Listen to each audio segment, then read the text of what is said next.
It's the 5th of July, and everybody's survived, so that's a bonus. Welcome to Coast.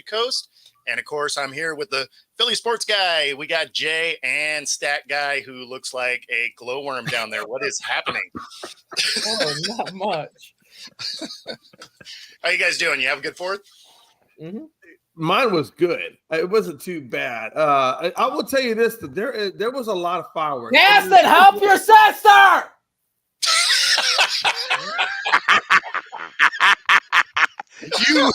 You hit the wrong button, so we heard all that. That is amazing.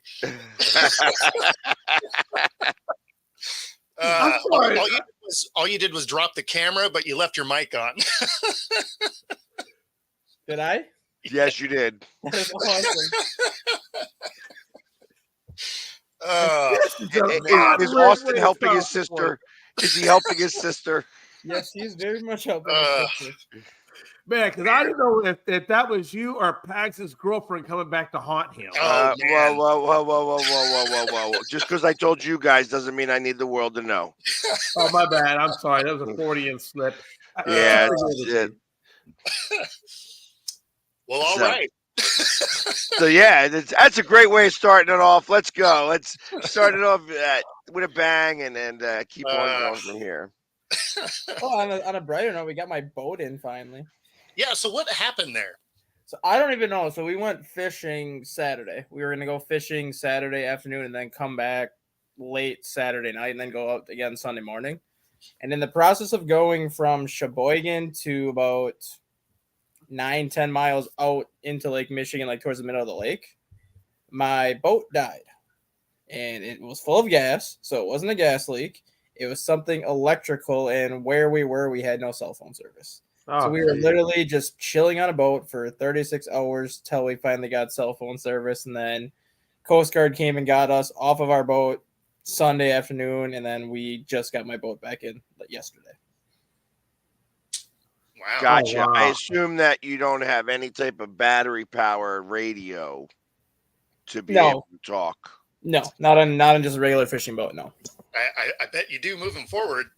I'm about to say, I would highly recommend that. I am probably never going to go out that far again because I was scared shitless. Maybe some oars. How big is your boat? The boat we had was a 24-footer. Yeah, see, even you should have 26. It's got to be like 26, 28. You were feeling every swell. Oh, yeah. Quite frequently. Yeah, that's and a 10 miles out, even on Lake Michigan, it's going to have some swells. No doubt. Wow. Makes you feel seasick when you don't get seasick. Well, yeah, I mean there's lots of different things that could have occurred. I mean, thank God you weren't on Lake Superior. No, and then your boat wouldn't have made it. Yeah, and then my son's like, "Well, why didn't you swim?" I'm like, "That is a very far swim, and that water's like 50 freaking degrees. You think I'm gonna swim 10 miles? I ain't making it 10 miles." Yeah, right. Yeah, I guess you can't do smoke signals either. You don't want to start a fire on the boat. Right. That is definitely true. Especially if it was electrical, yeah. So, damn. Well, I hope you had a good amount of runts on you so you could survive it, you know. No, he probably did not have enough runs. Yeah, exactly. Or at least some gummy bears or cartilage to make gummy bears. I mean, something. Come on, work with me here. So we had our first ever feast of the carnivores here at in my living room, and we had a good showing. I want to say there was a good like 20, 24 people that showed up. Nice. That got to partake in the steak and chicken and kebabs and hamburgers, hot dogs. Oh yeah. Bacon. Nice. It was feast of the carnivores. That's what that really was. So, and it was fun. Nice. That's what I'm about to have tomorrow, Pags. I'm doing 2 briskets, 3 chickens, a pork butt, and 4 racks of baby backs. Nice. Yes. Yeah, I got about 40 people coming. We did the post 4th of July over here, but yeah. So yeah, it should be a lot of fun. How's the family? Yeah, it's family and friends. It's a whole nine. How is the family? Oh, I'm sorry. No, they're all doing well, man. On all honesty, man. Everybody has all their digits. That's the key. That's the key. No, Make it you know what? Hey, listen, I say that because I know we were talking about this, but I would say when I was younger, probably like in my late teens, I had a cousin of mine that was an idiot, and he thought, all right, I'm going to light fireworks and just throw them. Well, okay, he lit one, and I don't know. I guess when he went to throw it, the damn thing went off. He didn't lose a digit, but he was feeling it for a good hot minute. I mean, yeah, I mean, you want to avoid the Jason Pierre-Paul action. Yes, you know I was JPP. Like, ain't nobody want that. So that's why I always check in, be like, hey, everybody made it. Hey, but I will tell you this. Hey, yesterday it was nice, man. I found baby back ribs for $1.35 a pound, man. I mean, it was Sweet. nice. Yes, I mean, I was stocking up on it. And of course, they give you like a limit of 2. So I had to go find 4 of my other friends, and yeah. So I got like 8 of them. I didn't care. Hold on, you got a limit of 2 each trip, right? So you go walk into the place, you go buy them, you go put them out in the car, you go walk into the place, you go buy them, you go take them out to the car, you go walk into the place, you buy them. Yeah, like that's how you play that game. Either that or you take 2 of your friends with you and you just put them in and you just get in a line. I mean, there's a lot of ways you can skin that goat, but $1.35 a pound. I mean, it was, and I'm hoping I can find the tomahawks when we get the tomahawk show. If I can find, I'm not going to get $1.35 a pound for that, but if I could get at least a $45 tomahawk, I'll be happy. Yeah, tomahawk steaks typically run about like $17.99 a pound. That's fine. That sounds about right. Yeah. So it should be 17 to about $20, $19.99, $17.99 is about right. Because I mean, I had, like I said, you saw the tomahawk I have. That's a 2.5 pounder. So yeah, and it costs $40. So they have tomahawk steaks that are prepackaged. A lot of places will have them now because I mean tomahawk steaks. I mean, I don't remember tomahawk steaks 5 years ago. I'm sure they had them. You had to go to a butcher. Like you wouldn't find them in the store. I remember the first tomahawk steak I ever had was in Nashville for the draft. Oh, okay. And I literally was like, I got there 2 days early because I get the layout of the land. I need to find out who it is that I got to go see, try to get in the media credentials at the last second, like try to fake it in that regard and stuff like that. And I went to Kid Rock's place on Broadway. Oh, no. And they had a tomahawk steak, and it was the first one I had ever had. And I was like, ooh, I got to order this thing. And they put me on the wall because I finished it. Like I finished it all the way down. Like I was gnawing on the bone. And they're like, we need to take a picture of that. And they took a big picture of me with the bone in my mouth. Nice.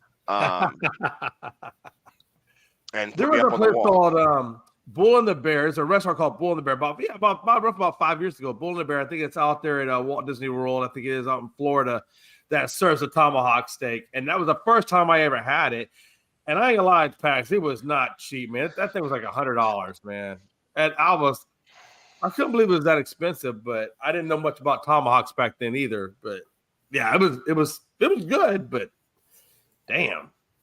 Yeah, I mean tomahawks are a fairly new type of cut. So it's not that there's anything, like I said, I'm all right with that. Hey, if you give me the tomahawk the right way, I want the filet on the other side too. I would love to have a tomahawk T-bone. So sure. It's like, the tomahawk battle axe, man. Yeah, exactly. So what kind of fish is that, Stat Guy? I'll see if Bo can put that up. That is a king. That is a king salmon. King salmon. So it jumped in the boat. You didn't even have to catch it. Oh no, we caught it. It took us like a couple hours to get that sucker in. A couple of hours. That's awesome. I mean, that's a big fish. For anybody who can't see it, I'll see if you can put it up. There you go. That's actually a pretty good. Well, that works. That's easier than what I was. Oh, nice. That's a good sized fish. And that's what y'all caught? That's what we caught before our boat died. That's what our plan was to eat for supper later that night, but obviously the plan averted. So, you know what, Robert? It's always nice to talk tomahawk steaks. Yeah, that's right. You know, it's like we are men. You know, it's like, We and like food. and tomahawk steaks are always, you know, real good. How many of you guys were on the boat? Just me and him. We only us two. That's your son? No, that was my friend that I went with. Okay. I wouldn't take my son out there. He's not ready to do that kind of 36 hours with no power. Yeah, probably not. Well, he's not. It's not that he's not ready to get like he's been on a boat before fishing, but he's not ready to go like super far out in the lake yet. Like, So let me ask this question. I assume you didn't have an oar no, or two Exactly. oars. Yeah. no. Maybe you should put an oar. I mean, not for Yeah. nothing. I know that sometimes you're going against the there. You have to definitely wait for the tides to change Yeah. to help you get in there. But like an oar sometimes helps. Oh yeah. There's no doubt. We weren't Yeah, as it'll take we were not as prepared as we should have been, but at the same time, usually you don't think of stuff like that happening when you have like a full tank of gas and everything's good to roll, and like you check everything before you leave the dock and everything's good to roll, and then you get out there and we were sitting out there for like 3 hours without moving, so it's not like we were driving the boat for like a long period of time once we got to where we had to go. So What's whatever. the depth there at? I mean, Well, I'm sure you have a depth finder, It but was, like, I think the deepest we saw was 437. Okay. yeah. What That's size pretty line? 30 pound? Yeah, I like asking these types of questions. I have been very big itching to go deep sea fishing. It's Right. yeah, I haven't done that yet. I want to do that next spring when we go to Florida. I want to take my son deep sea fishing with like not a professional, but like the ones that actually take you out where you pay for like the services or whatever and you go out for the day. Like I want him to do that just because I want to do it too. And I have no experience doing that, so I'm not just going to rent my own boat and drive out to the middle of the ocean and do that kind of stuff. Well, I'll tell you what, though, those trips certainly are not not after this cheap. last Not weekend, with a right? 24 footer. You're not. Hell no. Right. Yeah. No, that's You need like a like 60 26 is like the largest that you're even allowed to, and you need definitely more like a 42 footer, like Yeah. a 42 footer to go, like to do anything, because literally you want to do like a 16-hour trip at the very least. Mhm. Like I keep saying that I want to do like a 32-hour, because it's like it takes the time to get out there. Like I want to go out there and I want to drop my line like 800 feet. Mhm. Well, that's I would. like if you go out of Galveston, like if you take a deep sea fishing trip out of Galveston, now it's going to run you some money. But if you do it, they generally go out about 18 to 20 miles off the coast. I mean, and you're getting everything from drum to snapper. I mean, you name it. I mean, bulls. Yeah, I've been drum fishing. Yeah. Drums are easy to catch, Yeah. but first off they suck at eating. You know what I mean? Yeah. And I mean I'm and they're easy to catch actually. That you just reel it in and it comes in. You know what I mean? So Yeah. I would much Doesn't rather. fight you. But you get a good 20 miles out there. I mean, you'll catch a lot of different things. I mean, it's just. Yep.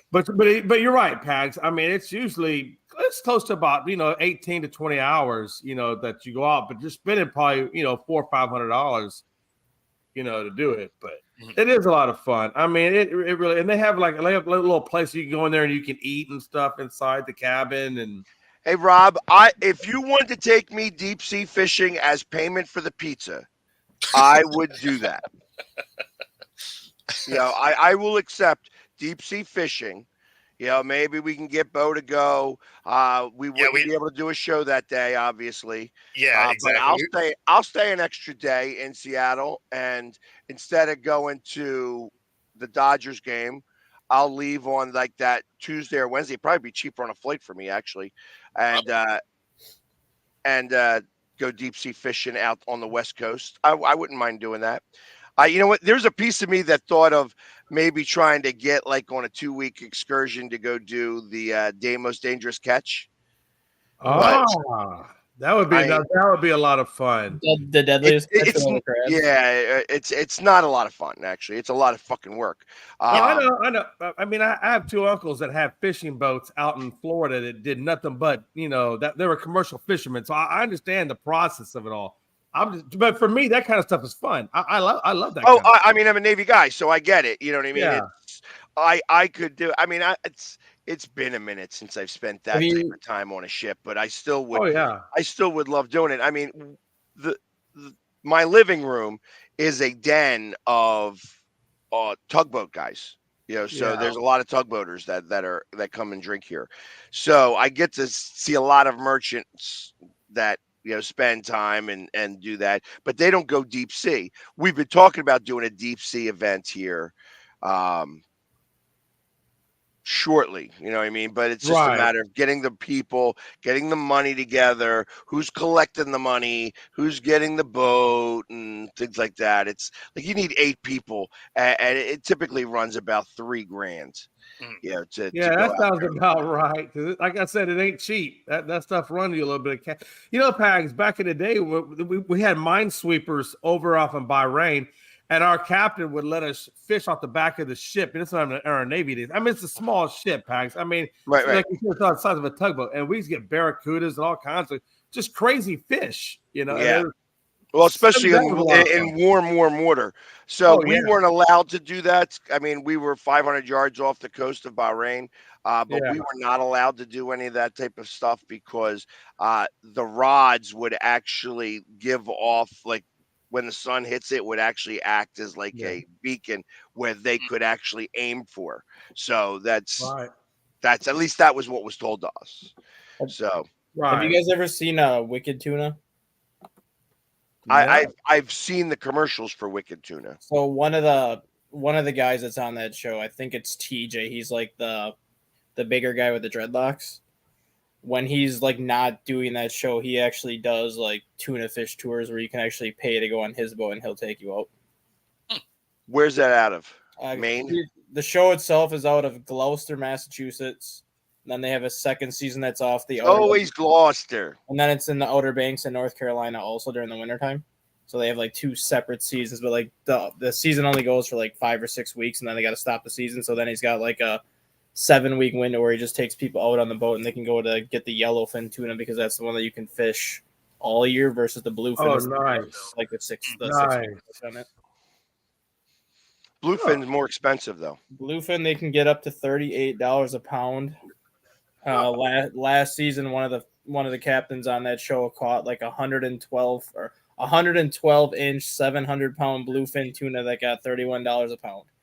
Wow! So you get a 700 pound fish at $30 a pound. You're making $21,000 just on one fish. Yeah, well, that'd be great. Depending on if he's on a commercial boat, he gets all the money. He gets the full share. Obviously, if I was to catch that, would I only get like $6? Well, yeah, for how that show works. So obviously, if you have 4 people on your boat, you're dividing that out 4 ways. So then $5,000. Well, he might get a little more as the captain, but figure $5,000 per person. Then you take and depending on what kind of boat you're on, because you catch that fish, you're going in right away because you don't want that to spoil. And then the fuel cost. If you catch a $20,000 fish, theoretically, after you pay everybody on your boat, after you pay it for fuel, you're probably bringing home about $2,000 out of a $20,000 fish, which still not bad for one day at work. $2,000. Well, depending on how quickly you get it. Mm-hmm. Yeah, it sounds like but it actually ruins the trip. You're excited that you caught the one fish. Sure. You get the pictures with the fish, you do all that stuff. It's when you get that type of fish, that's like, that's awesome. You're not holding that fish. You're not at all. Yeah, right. On a that's hook. On a rig. Yeah. Yeah. But that's it.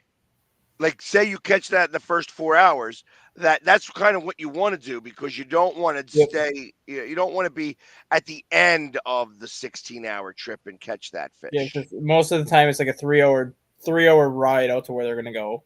Then if you're out there for 4, 5, 6 hours, 3-hour ride back, you're already looking at a 12, 13-hour day just catching one fish. Right. Yeah. Wow. Yeah, and it's miserable because, like I said, if you catch it early, now you got to go back right away because you don't want that fish to spoil. You're not putting it in the water again. You know what I mean? It's like you already gaffed it out, and you don't want somebody to bite it. I mean, that was the other thing. I had heard a story from a friend of mine who had gone deep sea fishing, and they caught this monster fish. And I guess a shark got to it, and it was fighting. It was fighting, and then all of a sudden, it was just easy to reel in. They're like, "Damn, it must have got away." The shark bit half of it. Oh, damn! And the back half, he lost its fin and whatever, and or tail, and that was the end of the fight. The worst part about Bluefin season 2 is you're only allowed to catch 1 or 2 fish within like a 24-hour period. So if you go out at 7 o'clock in the morning and you catch this fish at 10 o'clock at night, and then you're getting back at like close to 7 o'clock in the morning, you can't even go fish the next day because you're your 24-hour window.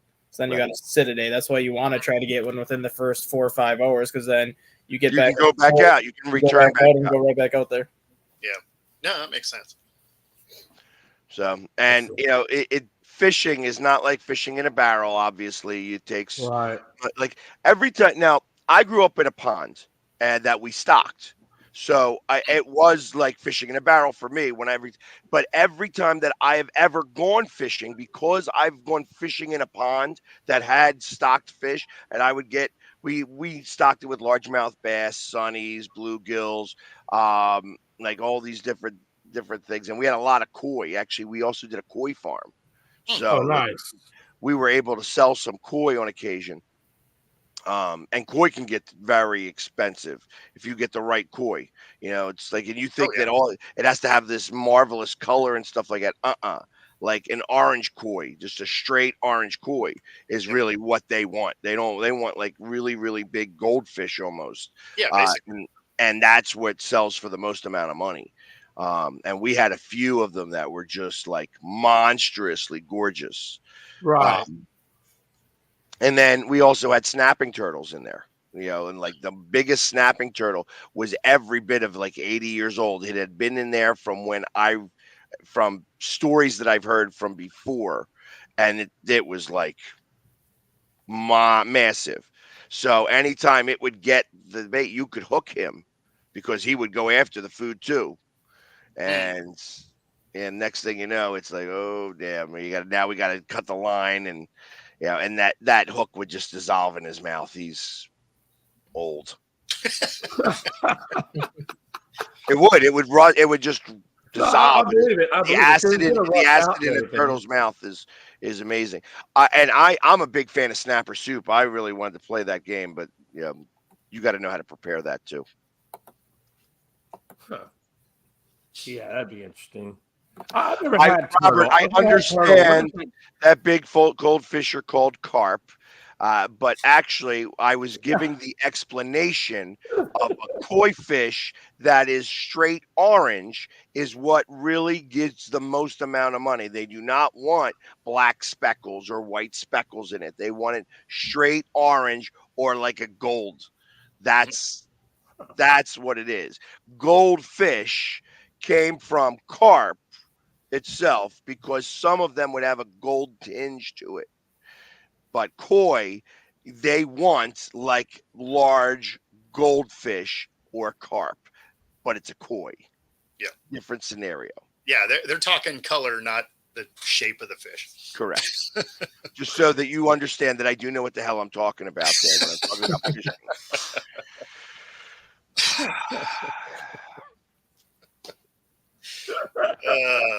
Man. Hey, I'm really curious. What exactly does turtle taste like? 'Cause I've heard people eating turtle, but I've always been kind of curious of exactly what it tastes like. It's so I haven't had a turtle steak. I've only had snapper soup. Snapper soup is usually dark and rich as something that you add sherry with. It's like, and see, that means they're preparing it way too stringy. I understand what you're talking about there, and yes, that's snapper soup that's not prepared properly. I like snapper soup that has strands. It actually, when my expectation is that they are cheating some. You could cheat snapper soup with turkey. Oh, yeah? Yeah. And when it gets stringy like that, the turkey will start to dissipate and pull itself apart so that it actually has individual strands, because it's a very rich thing. And there's something about the chemical in what they cook it at, the broth that they cook it in, that will like start to decompose turkey some. So it feels like you're eating hair. So I'd be willing to bet that they're adding some of that in there. That's why good snapper soup will have not like chunks, but like strands that are as thick as like linguine, like a thick linguine. Okay. And that's really what it is, and it'll be like chunks, because you want it separated some. You don't want big chunks of meat in there. This isn't like a lobster roll or something like that, or a lobster bisque. Okay, that's fine when it's an acquired taste. It is an acquired taste. Lobster bisque is great. Yeah, I love lobster bisque. It's good. Yeah. So, did anybody shoot off fireworks yesterday?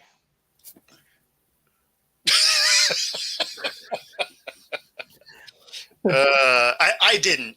So we started off with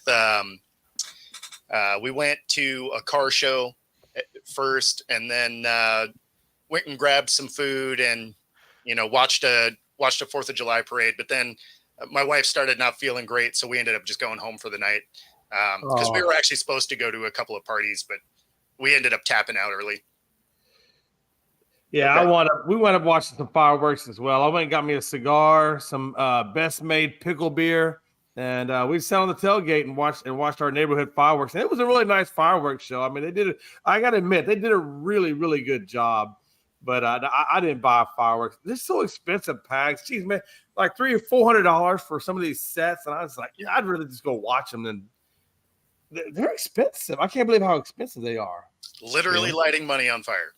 Literally. I mean, yeah, you're right. I mean, some of the stuff gets stupid expensive. Yes, it does. Actually, to have a good, the last time I did a great fireworks show was when I was at my ex's mother's farm. And we were doing a fireworks show against the neighbors, which was awesome, because then they would shoot off one, and I'd shoot off one, they'd shoot off one, I'd shoot off one. And it was just a lot of fun to kind of be able to do that. To do that properly costs, like, you have to have a fireworks place that understands what you're doing. And they usually do the buy one, get one free. Yeah, because they want you to spend the $500, and you got to start buying the bigger packages.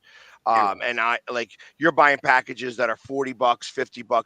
The good thing about fireworks is that the more money you spend, the better the firework is. Mm-hmm. Yes, you do get what you pay for. Yeah, that's true. And Brad, yes, there is pickle beer. I wasn't there at this event, but we have the Big Dill that happens here, and it's a big pickle party where they do bring out pickle beer, pickle vodka, pickle anything that you want pickled, or a pickle lead, like any alcohol pickle, they have it. They have pickle whiskey, they have pickle beer, they have pickle vodka, I think they have pickle rum. I went to my wife went to Sonic, and she actually got pickled Dr. Pepper, and I'm like, who the hell puts pickles in Dr. Pepper? Yeah, hard pass. That sounds it's an extreme hard pass. And I like pickles. There's a 0% chance I'm trying that. Yeah. Like, even if somebody were to just be like, "Here you go," I'd be like, "Yeah, I'm cool, man." Yeah, I trust me, and you're smart, because I tried some of her pickled Dr. Pepper, and it was the most horrible thing I've ever had in my life. And I mean, yeah. It's horrible. But I will tell you this: best made pickle beer. It literally tastes like you're drinking a damn pickle, literally, but has with the beer content. It's crazy. It's so good. I mean, at that point, you might as well just pickle back and, take a shot and then drink some pickle juice, call it a day. That sucks. First off, Wendy, I didn't even realize that you were in Harrisburg.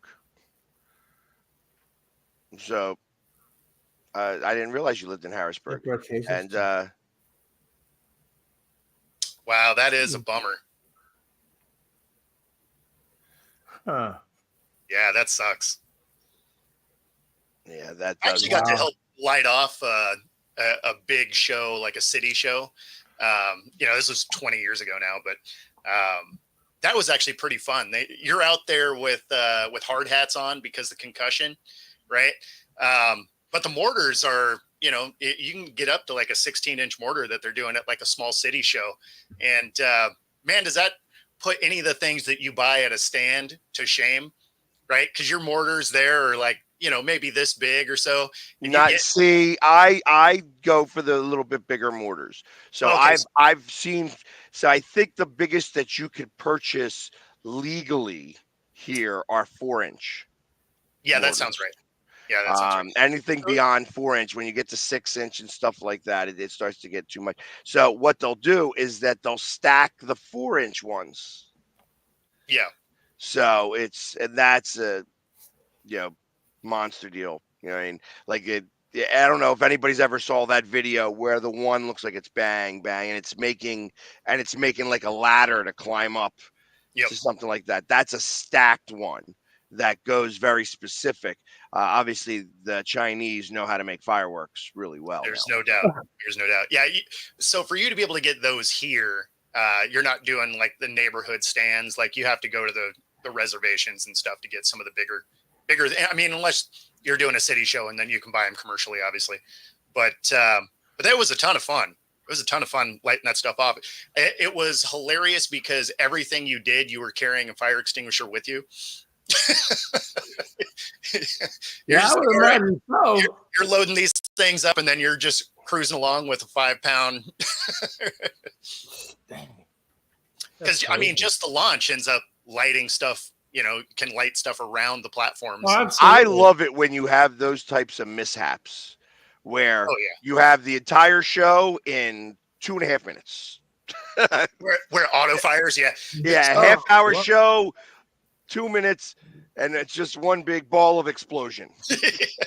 So we, as a kid, I went to one in Eastern Washington. And they used to do a show. I mean, maybe they still do, but I haven't been over there forever. They used to do a show off the Grand Coulee Dam, and they had one where it was going to be one of the finale balls, right? So one of the just monsters, and it launched, but didn't launch, right? So it got about maybe 30 feet in the air and blew up. So all of the sparks and everything just launched out into the crowd. Oh, God. So you're out in this field and you're in the middle of one of the balls. Oh, geez. That's always fun, especially for kids. Yeah. Good Lord. Oh, there you go. Wen was born in Philly. How about that? See, I didn't know that. See, you're close to me, Wen. Good for you. Lucky you. Maybe. Now, the other thing that happens kind of cool here is we have we have a racetrack down here, and horse races, and they do their firework display on the 3rd every year. So you can go down, enjoy some horse racing, and then they do this monster show. And of course, their show is really big because it's funded by all the people that are really bad at horse racing. So, so you end up thinking they have a finale like 3 or 4 times before they finally do. But it's awesome that they do it on the 4th because then, most people have the 4th off. Right. So. Wow. Yeah. Emerald Downs. I mean, we have our casino. Our casino does it that way too. Yeah,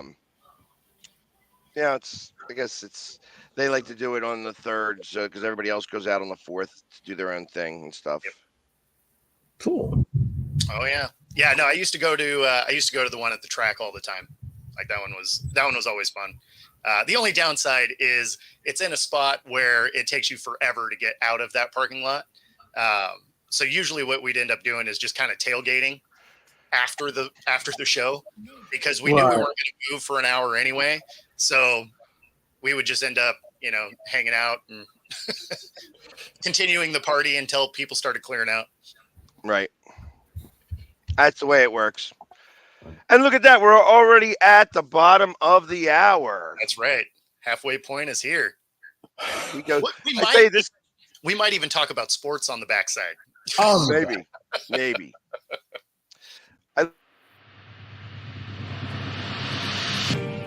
This is Reggie Jones, owner and founder of Air Sports Academy.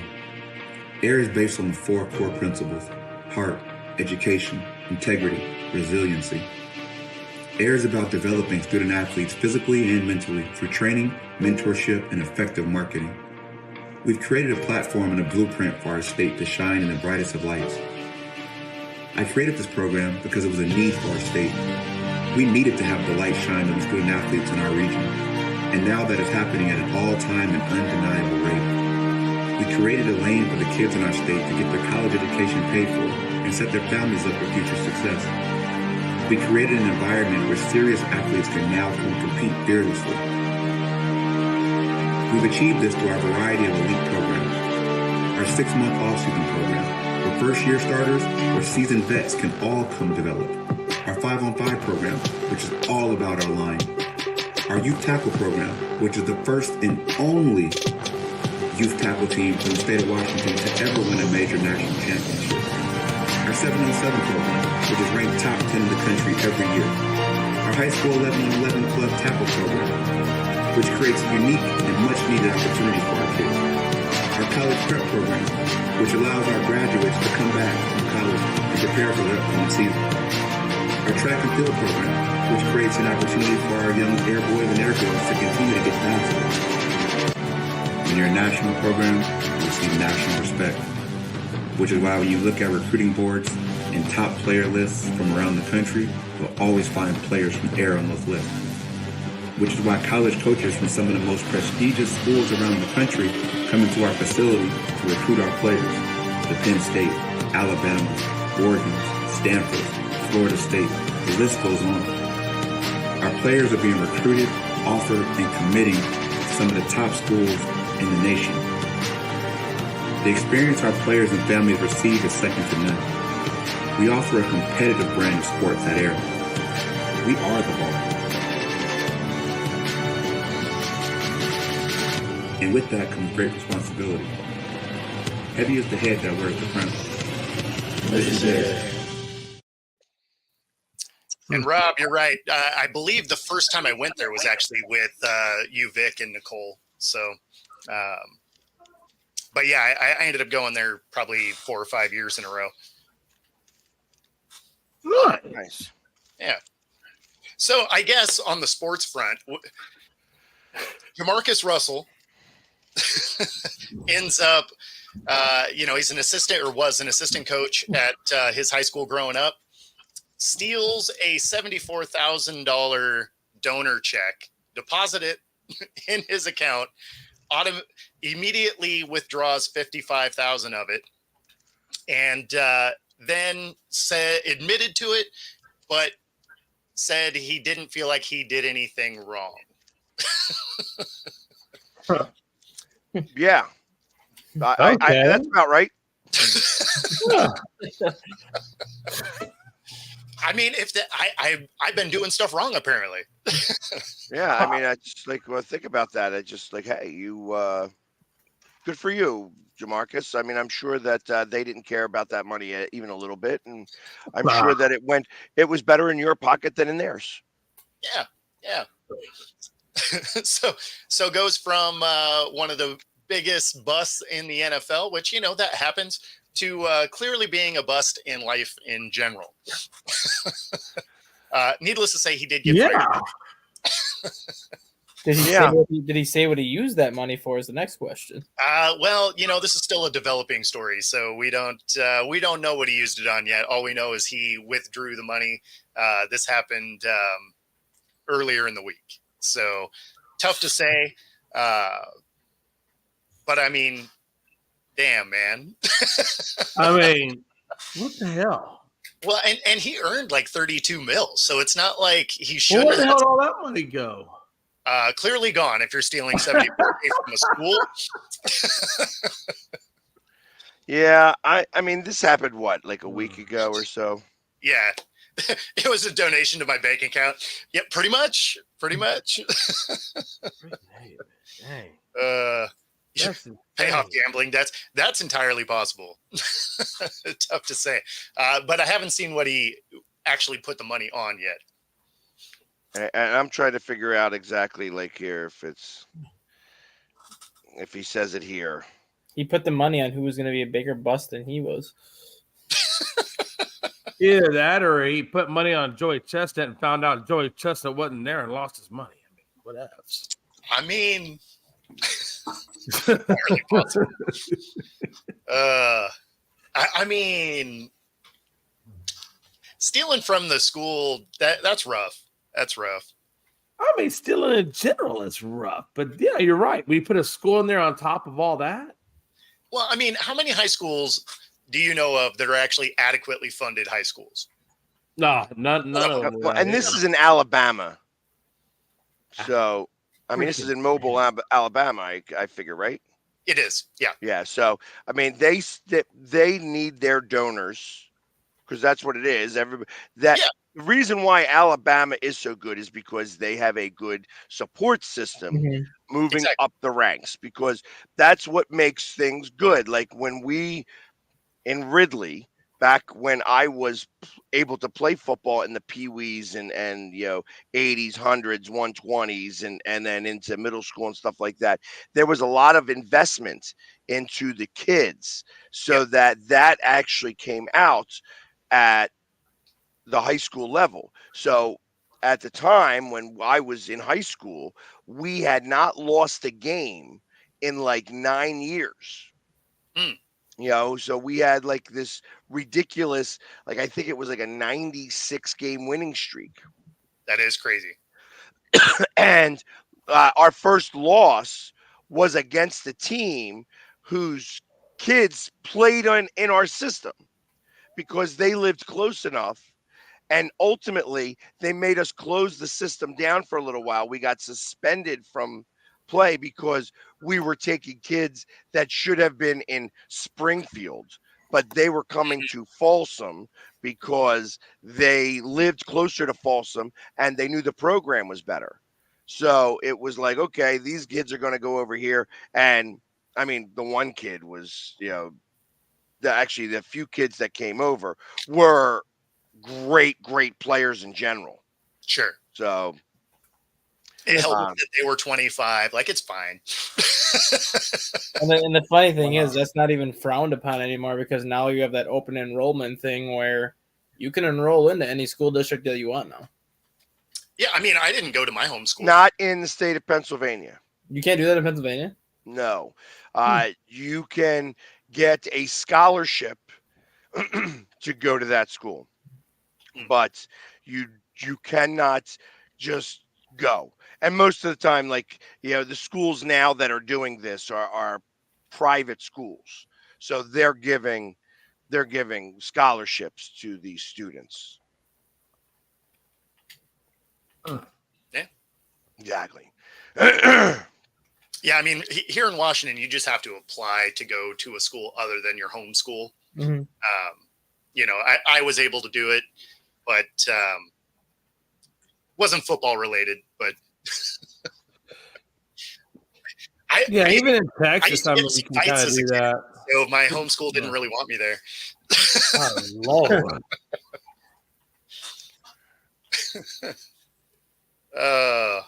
Yeah, because I know the high school I went to, they do a lot of recruiting. Like, they bring in a lot of athletes from other places and bring them in, whatever, and then have them play. I mean, unfortunately, I like what's happening here. The Cowboys are just going to implode. It's going to be hilarious to watch. I'm in. Oh, how I got into a Twitter battle with a... Oh, Lord. Did anybody see they were doing a 60-meter race, like a championship race, and they were showing like, the joke was, imagine doing all of your training to get prepared for this 60-meter race, and Tyreek Hill shows up. Yeah, and he killed him. Crushed him by like 10 meters. Yeah, like it wasn't even close. Like he absolutely destroyed those guys. That was hysterical to me. I'm like, that sucked. But that's who I want. Like, they were talking about, remember us talking about they were going to have the enhanced games? Yes. That's what I want to see. I want to see like guys that are Just beyond roided out. human, beyond human. Like I don't need them roided out. I need them to be able to move at like the supersonic speeds. I want to see somebody who is faster than Usain Bolt. Sure. But can't ever compete against Usain Bolt in the Olympics because this guy has done everything to his body that you could possibly do to become Captain America. Yeah.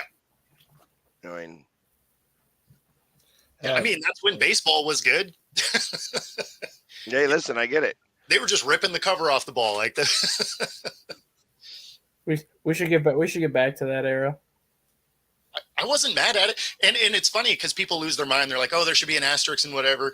It's like, you guys are out of your minds because the pitchers were doing the same thing. Yep. So, I mean, and I don't care how massive you get, like Mark McGwire's arms becoming tree trunks. You still got to hit the ball. Right? Like, you still got to pick the ball up. And if you're a pitcher, you still got to throw strikes. Otherwise, getting steroids ain't going to do you any good. Exactly. So I got a question for you here, Mr. Bo from Seattle. Okay. The NHL has hired the first female full-time assistant coach. Okay. How do you feel about that? I mean, I have no problem with it. Like, if you know the sport and you can coach, I could care less. I mean, our AFL team, they had a woman as their kicker for the year. So I mean, like if you can play, if you can coach, I don't care. Get out there, make it happen. Yeah. Did they hire her as the kicker because she beat out the other kickers, or was it a financial thing? Or she had a leg. Yeah, her warm up was impressive. Like she was blasting that ball from the goal line or the other, goal lines and kicking field goals and stuff. Yeah, like she had a leg. So, yeah. She's got legs. Yeah, that's she right. knows how to use them. But yeah, no, she was killing it, and yeah, no, she definitely beat out other talent. Nice. I mean, I'm happy to hear that type of stuff. I mean, it's good to see that. Obviously, we may be still very far away from seeing that in the NFL, but right. I could see a kicker. I could see a kicker. I think there's I think for the NFL, the guys are just too big. Like right. I think if you had women playing, I think they just get hurt. Mm-hmm. Not that they wouldn't have the skill set. I just don't think they'd have the durability. Well, and how long does it take before somebody takes the shot? Yeah. There's going to be some douchebag that's going to take that low blow shot. There's no question. Oh, of course. Like, welcome to the NFL, rookie. You know what I mean? Trying to be funny about it, and next thing you know, it's like you. It would probably actually be more malicious than that. It would probably be like they come in and spear him or something. Like it wouldn't be. I don't think it would just be the come in and clean you up. Welcome to the NFL standard rookie type stuff. I think someone would take an actual shot. Yeah. Just because there's still those people around, right? And so I don't think any job is missing that person. And I wouldn't think the NFL would be any different in that way. So someone would take some crazy shot, but there's no doubt one of them could be a kicker, right? Because they are protected to some degree. So I think there would be less opportunities for them to take that shot, especially as a field goal kicker. I'm surprised more NFL teams don't try to pick up indoor football kickers, because you look at how narrow those goalposts are. You got to be a lot more accurate to put the ball through those goalposts than you do in the NFL. So if you have an accurate indoor football kicker, I'm surprised more NFL teams don't try to take a workout on them. Yeah, I mean, that makes sort of. I mean, it is significantly skinnier for sure, but you're also kicking from a lot closer generally. But it's still 45 yards on. I'm just saying, like, if it goal line to goal line, it's 50 yards, right? Yes. So if you're making a 50-yard field goal between those narrow pipes, yeah, but nobody's kicking that. Oh, I know, but I'm just saying, like if you were though, like even on kickoffs, so like if you see some of those guys on kickoffs that kick goal line and like they're putting it through the uprights, why not give them a shot? The goalposts are twice as wide in the NFL, so if you're putting in between these narrow ones, Oh no! But then again, they don't have wind either, though. I mean, like if you're kicking outdoors, you got wind. I mean, you're going left, you're going right. Well, and damn most of the hard. time, if you're kicking a field goal, you're within 25 yards, Right? because otherwise you're going for it on fourth down. Because Right. it's a sport that is all about putting it in the end zone. That's why the scores are so high. So, like with nobody rushing, could they hit it from the other side? Yeah, probably. But so could every NFL kicker. Right. Can I ask you guys a question? Is anybody here other than me upset that the guy only ate 58 hot dogs at that contest? the woman ate I 51. know The woman ate 51. but, huh? The woman ate 51. I think I'm more impressed with her eating 51 than I am with the man exactly. eating 58. Like when I saw 58, and I know Chestnut and all these guys are, they're doing like 70 something, and this guy's doing like 50. I was like, this, like, it was a little. You know what that means is the guys that have lost to Chestnut over the last few years are probably like, really? This is the time I could have come out and not get sandbagged. Truth of the matter is that like Joey Chestnut is so much better than everybody else in the world at fast eating. Yeah. Like even Kobayashi couldn't keep up with it. You know what I mean? Like Right. that was the thing. Like Kobayashi was good at it. The girl was funny. When you were watching the girl eat it, she would wipe her mouth off on her shoulder. So she had a big stain of meat like right there. Yeah. Just grease. But I found out the reason why she was doing that is she actually opened her throat more when she did it this way. She was able to swallow it down easier without anything getting lodged. Like, I guess, even though women don't have Adam's apple, they do have something that kind of it has to go through. By her doing this, it actually gave a straighter shot through. Interesting. All the I different things that knew Jay was going to go there. Like, it was. Hey, I had a really good inappropriate comment for that one, Pack, but I don't want to say because I might get banned. But soccer players kicking footballs aren't as good, Paul. Yeah. They just aren't as good. Besides the Dallas Cowboy kicker. Well, I mean, but he also played rugby. So he had a better understanding of kicking a football of sorts. So, and not many people know the football for kicker is different than the football they use down to down. It actually is, it's got more air in it. It's a little bit bigger and wider in general. Yeah, they smash the tips. Yeah. So it's, it's more like a rugby ball. Yep. In general. So, and not many people know that.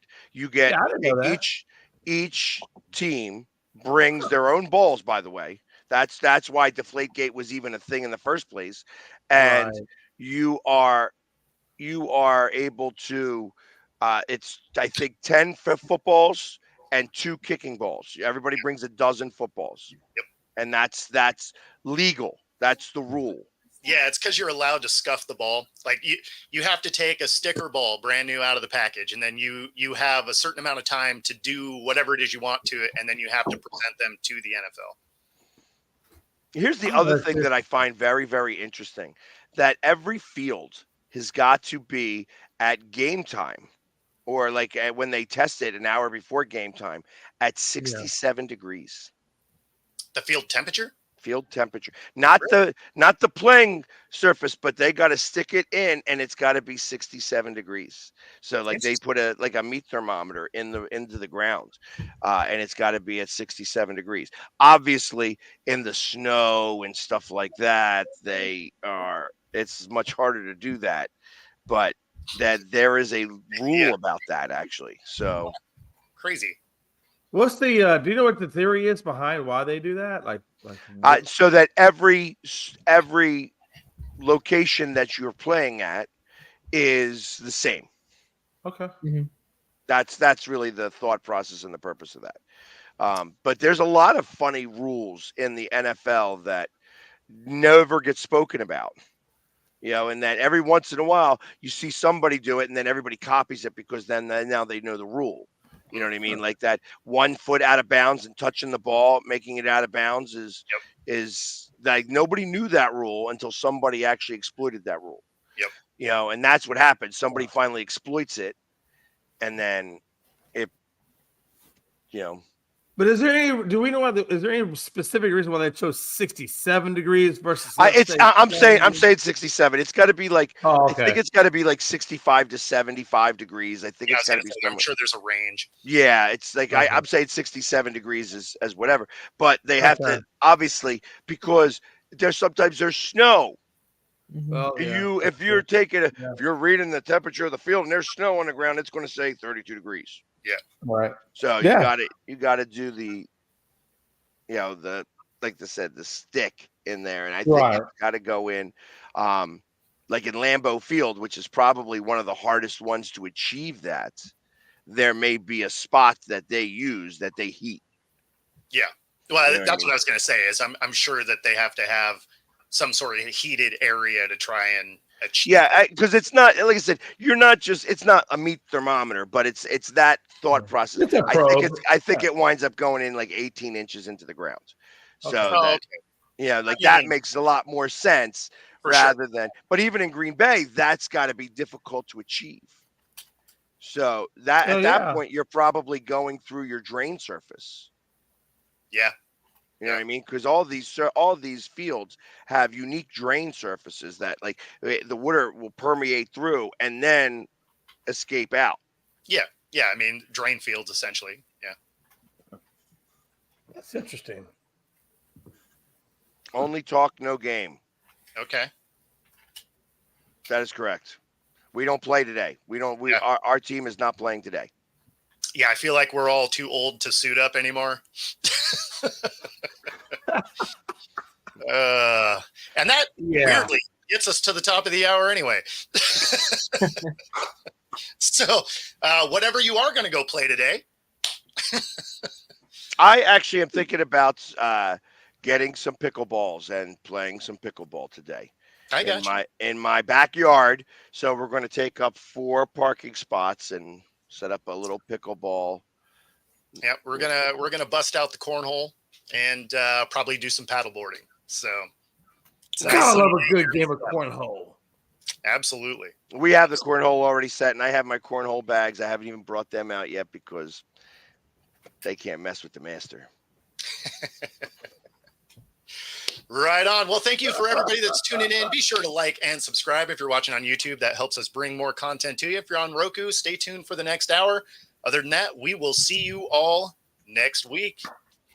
Take care, guys.